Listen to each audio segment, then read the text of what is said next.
dan satu penghormatan besar kepada negara Malaysia kerana apa yang kita saksikan hari ini bukan sahaja satu perasmian industri, tetapi industri teknologi tinggi yang selagi dengan dasar mengurangkan karbon, dasar teknologi hijau, dan lebih utama teknologi yang mencecah suatu penerokaan yang menakjubkan dunia. Dan kita tentunya terharu kerana Malaysia dipilih sebagai tuan rumah.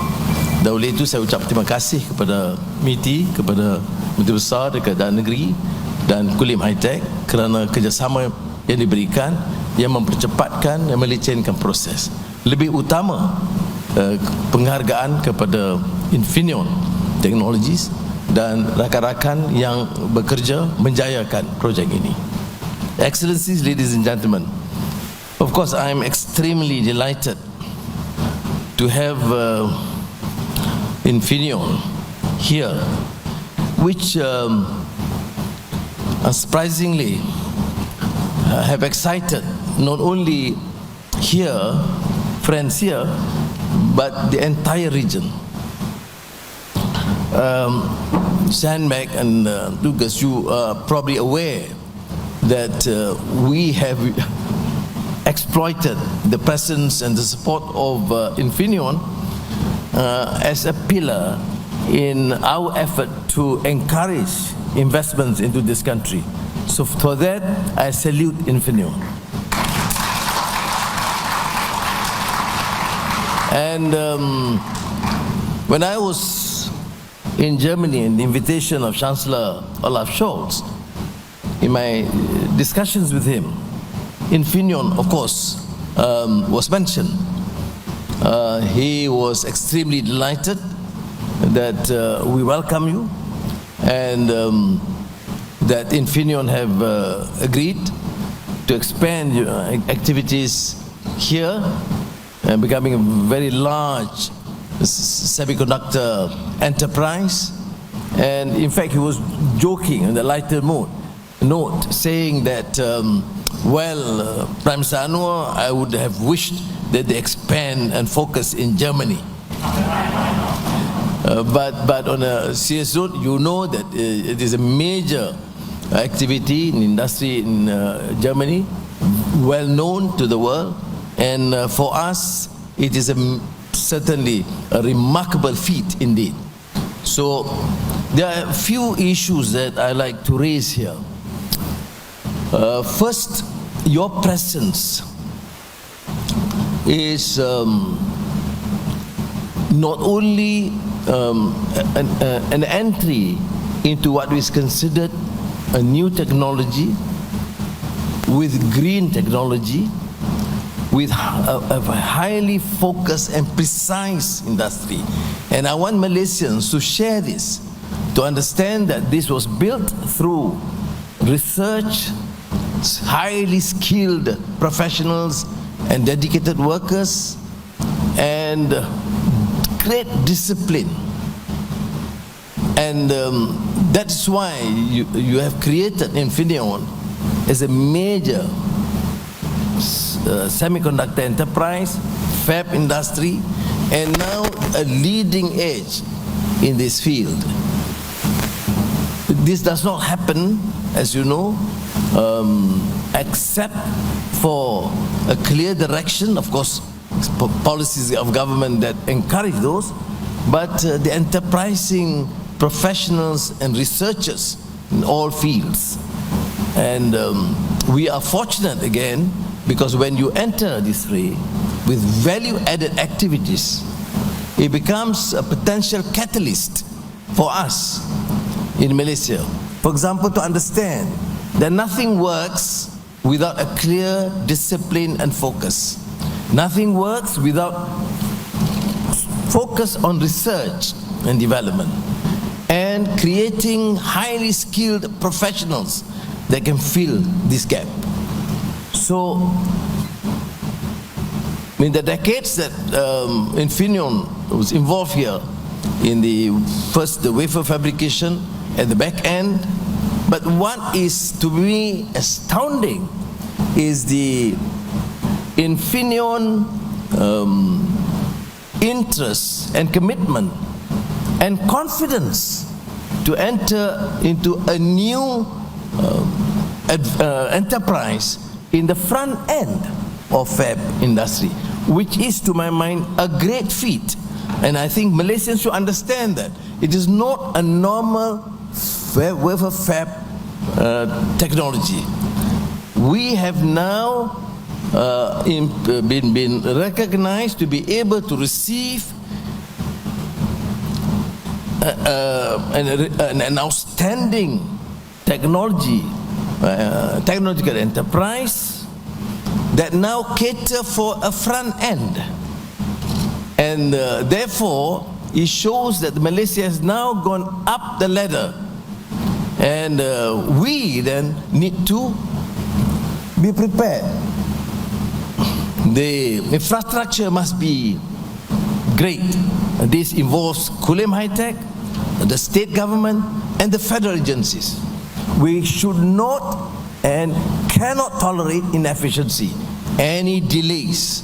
Because when companies like Infineon gives us that confidence, we must reciprocate with clear commitment. And that's precisely number one. Now, number two, the ecosystem. Why is Malaysia now regarded as a hub in the region for ecosystem? We're able to compete with our neighbors because we have an edge for the last 2-3 decades. So the ecosystem helps now, but it needs to be improved.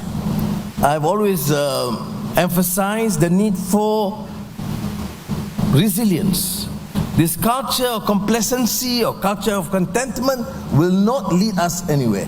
Of course, I'm delighted, and thank you again. But that is not sufficient. What is lacking? I am naturally proud to see some of our local players working with the German professionals in developing and this new fab culture, which is, to me, mind-boggling. I come from a liberal arts background, so for Anwar to force me to listen to this is a part of a torture by itself. But I'm again delighted because we have seen these young professionals coming up. But is it sufficient? No. That is why this synergy in the ecosystem must add, must be prepared to make the necessary shift. The universities, the TVETs, must then come up with new plans, new directions to ensure that the change is happening at a faster pace. Yeah. Now, I'm not here to state what is already known, and Tugu Zafrul is here in terms of the investments and the new investments, the new focus and support that we are getting from many countries. And as I've said to even Chancellor Scholz, that we are fiercely independent. We want to befriend all our neighbors and want to attract their interest into Malaysia. And we have been rather successful. But that is only a beginning. The infrastructure, the ecosystem, the training, and we have called upon universities, and I'm sure USM here and the UUM and the TVETs and the institutions in Kedah, Penang in particular, must be receptive and undertake the changes at a faster pace. You can't talk about digitalization, innovation, AI, and expect to obtain good results with a normal pace of change or development. That is why I've called on universities to give all the necessary support in terms of the funding for research, for new disciplines.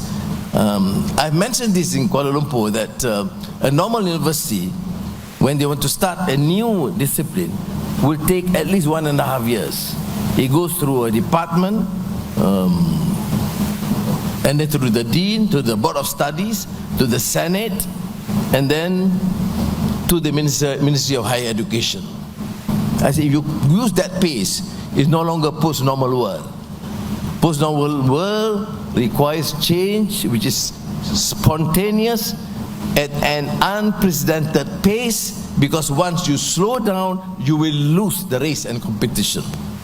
And therefore, setting up, for example, an AI department or faculty, or what more, a university, would require us to employ the best from the country, from any religious denominations or race, and from the region or from the international community, who can serve and contribute.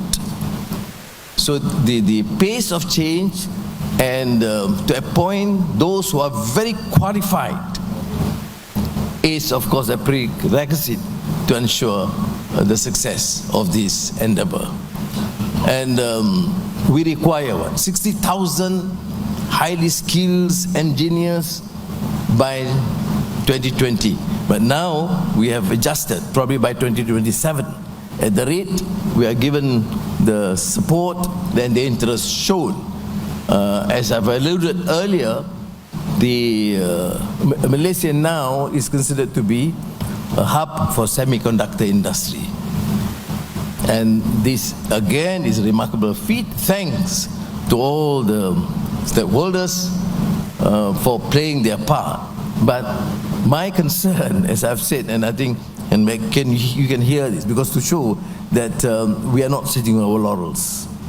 We are pushing this agenda forward, and to push the agenda means all agencies, all departments, all levels of professionalism must undertake this measure.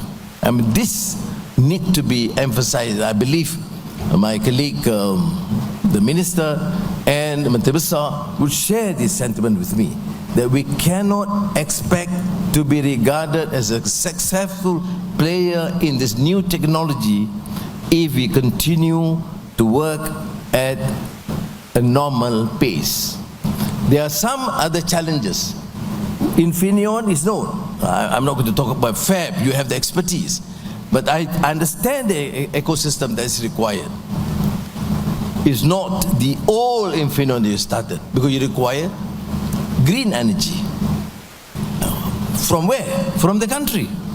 Which means we have to push ahead. So you have highly skilled workers that you need, new highly trained engineers. You need green energy through what? Through hydro, through gas, through solar. Now we are moving towards hydrogen, green hydrogen and ammonia, whatever is required. Then you get that in place. Of course, the infrastructure is less challenging, but more importantly is the ecosystem that I have related to. And I think for the Malaysian government, we'll do whatever is necessary. We'll continue to engage with you to make sure that we remain a very attractive destination for investments. And I'm proud to say not only Infineon, but Germany as a whole, the industries in Germany have chosen Malaysia as one of the major investment destinations.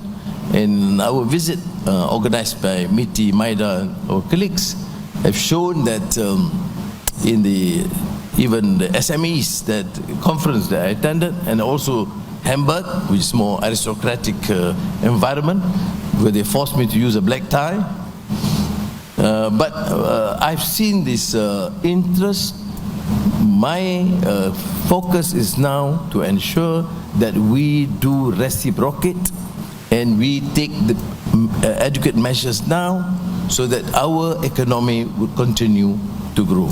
Now today, and today's events marks a huge milestone for Kulim, for Kedah, and for Malaysia, to showcase that we are able to attract world-class investments.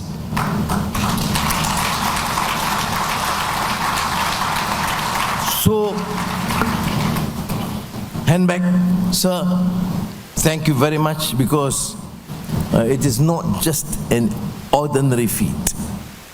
Because if you follow some of our discussions with potential investors, I would say, look, Infineon have decided, surely for good reason, for the infrastructure, for the attractive incentives, which is of course going to be discussed further, I understand, but for the professionalism and workforce, the discipline, and that's why they choose. And because of your presence, it becomes, and to place a world largest 200 mm silicon carbide power fab, that alone is a major selling point for us in the country.